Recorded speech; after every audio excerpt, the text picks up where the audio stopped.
अभी चाय अपने अपनी जगह में आ गए होंगे। चाय पीते हुए प्रोग्राम अपने जारी रखेंगे।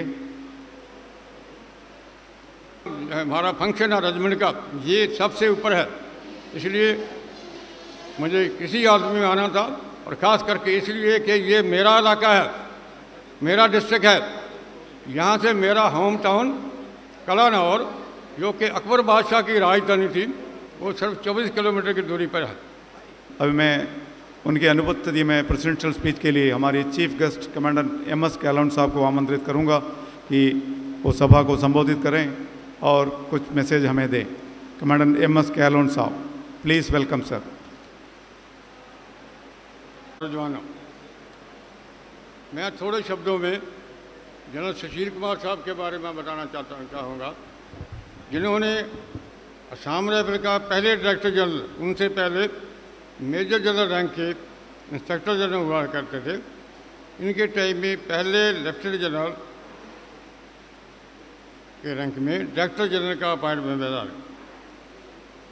ये परिवार से कोई अमीर नहीं थे, आम परिवार से थे।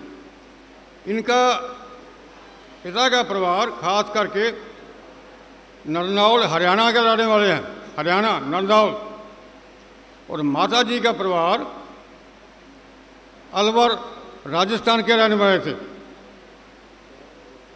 तो कुछ साल पहले, कई साल, लगभग 100 साल पहले, इनका परिवार जो था, ये खुद परिवार पंडित गौर पंडित, जो कि मंदिर में पुजारी का काम करते रहे पिताजी, वो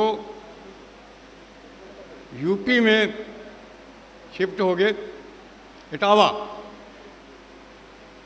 उसके बाद लगभग 100 साल के बाद में उधर ही इटावा में जनरल साहब का जन्म हुआ 1925 में, 1925। तो 4 क्लास तक उन्होंने पढ़ाई की इटावा में। परिवार का बिजनेस था, चला नहीं, सिचुएशन बहुत ख़राब हो गई। तो उनकी नानी जी उनके पूरे परिवार को वापस जो है वो अलवर लेके आ गए, राजस्थान में। अलवर में ही उन्होंने 12वीं तक की, मतलब +2 तक की पढ़ाई की, और 17 साल की उम्र में 11 गोरखा राइफल्स, जो हवलदार क्लर्क के रैंक में भर्ती हो गए। आप ये यकीन के विचार करें कि एक इंसान फौज में हवलदार के रैंक में भर्ती होकर वो एक जनरल बन जाता है, तो उसमें कुछ ना कुछ तो खास क्वालिटी जरूर होगी। आखिर 1980 में उनकी डिटेलमेंट, उनकी appointment as a director general Assam rifle हुई। और सबसे ज़रूरी बात यह है कि हम सबके दिल में उनके प्रति बहुत बड़ी भावना है, प्यार है, क्योंकि उन्होंने हमारी रेजिमेंट के लिए बहुत कुछ किया है। सबसे पहले 1980 में जब वो आए नए, उन्होंने देखा कि असम राइफल की सर्विस बहुत मुश्किल है, बहुत टफ है, पूरी पहाड़ी इलाका है, चीन का बॉर्डर है, नागालैंड में इंसिडेंसी है, मणिपुर में इंसिडेंसी है। तो असम राइफल के बच्चों को पढ़ने का कोई अच्छा साधन नहीं है। तो उन्होंने 1980 में असम राइफल पब्लिक स्कूल लाइजकोर में खोला। मेरा अपना बेटा भी उधर ही पढ़ा है। उसके बाद सर्विस होने वाली थी, ये उनकी आखिरी अपॉइंटमेंट थी, आखिरी। उसके बाद 83 में वो सर्विस से रिटायर हो गए।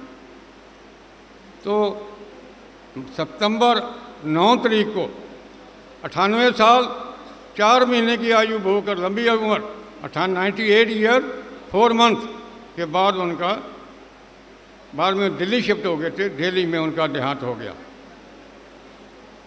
किसी भी जर्नल ने असम राइफल में उतना काम नहीं किया जितना उन्होंने किया है, क्योंकि खुद एक आम परिवार से थे। और मैं अपने बारे में मैं बताऊंगा थोड़ा सा।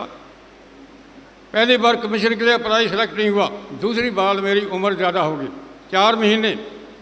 लेकिन ये जनरल साहब है जिन्होंने मेरी क्वालिटी देखते हुए मुझे मौका दिया कि नहीं, ये सोल्जर अफसर बनने के काबिल है।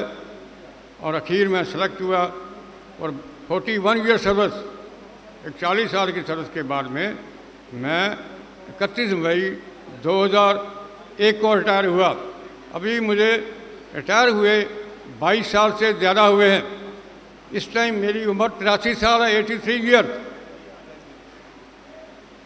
वैसे मैं कमांडो अफसर हूँ, बहुत टफ हूँ। थोड़े दिन पहले मैं बीमार हो गया था, अभी भी मैं ठीक नहीं हूँ। लेकिन ये जो काम हमारा फंक्शन है रेजिमेंट का, ये सबसे ऊपर है। इसलिए मुझे किसी आदमी में आना था, और ख़ास करके इसलिए कि ये मेरा इलाका है, मेरा डिस्ट्रिक्ट है।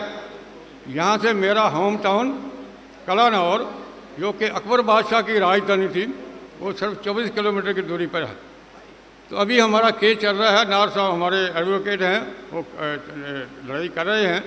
अगली तारीख है दिल्ली में हाई कोर्ट में 9 नवंबर को है, जहाँ तक मुझे बताया गया। तो देखें क्या होता है। कई सालों से केस चल रहा है। तो कोई जॉब से अभी हाल में आर्मी पर्सनल की काफ़ी तनख्वाह बढ़ी है और बहुत एरियर मिला है उनको, लेकिन हमें अभी तक कुछ नहीं मिला। तो हमें आशा है कि कुछ ना कुछ ज़रूर होगा। खास करके आखिर में मैं ज़्यादा लंबा नहीं बोलता। मैं यही उस सर्वशक्तिमान वाहिगुरु परमात्मा, जिसको भी हम धर्म को महापुरुष को मानते हैं, उससे गुजारिश करता हूँ कि हमारी फोर्स असम राइफल का दिन दूनी रात चौगुनी तरक्की हो। और हमें रहते हुए जय असम राइफल, जय हिंदुस्तान, जय भारत।